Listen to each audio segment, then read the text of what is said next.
Welcome back to my channel Bong enjoy. তো আজকে একদম নতুন রকমের একটা রেসিপি নিয়ে চলে এসেছি। তো দেখে নাও, এখানে ফার্স্টে নিয়ে নিচ্ছি 1 কাপ আটা, 1 কাপ ময়দা, তার সাথে নিয়ে নিলাম অল্প একটু সর্ষের তেল আর অল্প একটু লবণ। এটাকে এবার খুব ভালো করে মিশিয়ে নিলাম। এবার এখানে নর্মাল জল দিয়ে এটাকে ভালো করে মেখে একটা ডো তৈরি করে নিতে হবে। ডোটা তৈরি হয়ে গেলে এরপরে অল্প একটু সর্ষের তেল দিয়ে আমরা এটাকে ভালো করে মাখিয়ে 10 মিনিটের জন্য ছেড়ে দেবো এটাকে। 10 মিনিট হয়ে গেছে। এবার এটাকে মিডিয়াম সাইজের লেচি করে নেব। খুব বেশি বড় লেচি কিন্তু হবে না। এই দেখে নাও সাইজটা, ঠিক এরকম একটা বলের মতো করে নিতে হবে। এবার এটাকে বেলে নেব। এটা কিন্তু গুঁড়ো আটা কিংবা ময়দা দিয়ে বেলতে হবে, আর খুব বড় করে কিন্তু বেলার কোনো প্রয়োজন নেই। এই যে ঠিক এরকম মিডিয়াম সাইজ করে বেলে নিতে হবে। এবার এটাকে একটা মোটামুটি বড় বাটির মধ্যে বসিয়ে দিতে হবে, আর একটু ভেতর দিকে চেপে দিতে হবে যাতে এরকম একটা স্পেস মতো তৈরি হয়ে যায়। এবার তার মধ্যে আমরা ডিমগুলো ফাটিয়ে দেবো।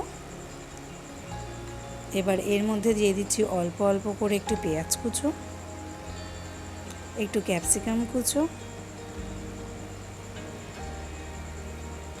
তার সাথে দিয়ে দিলাম টমেটো, একটু সবুজ কাঁচা লঙ্কা আর অল্প করে চিজ, পরিমাণ মতো লবণ আর অল্প একটি গোলমরিচের গুঁড়ো।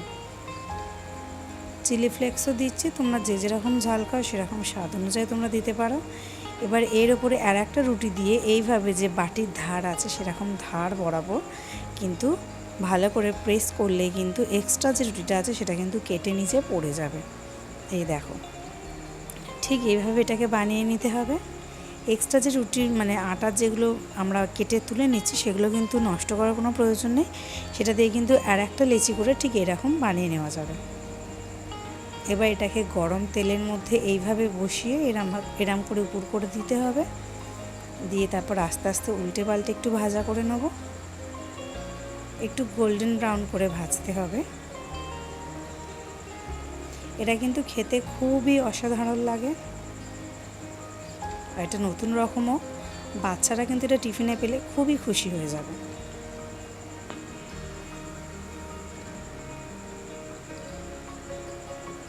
এই দেখো, আমি কিন্তু এটা আমার ছেলের প্রায় টিফিনে বানিয়ে দিই। তো রেসিপিটা যদি তোমাদের সবার খুব ভালো লাগে তাহলে অবশ্যই একটা লাইক করে যাও, আর অবশ্যই কমেন্ট করে জানিয়ে যাও যে রেসিপিটা কীরকম লাগলো।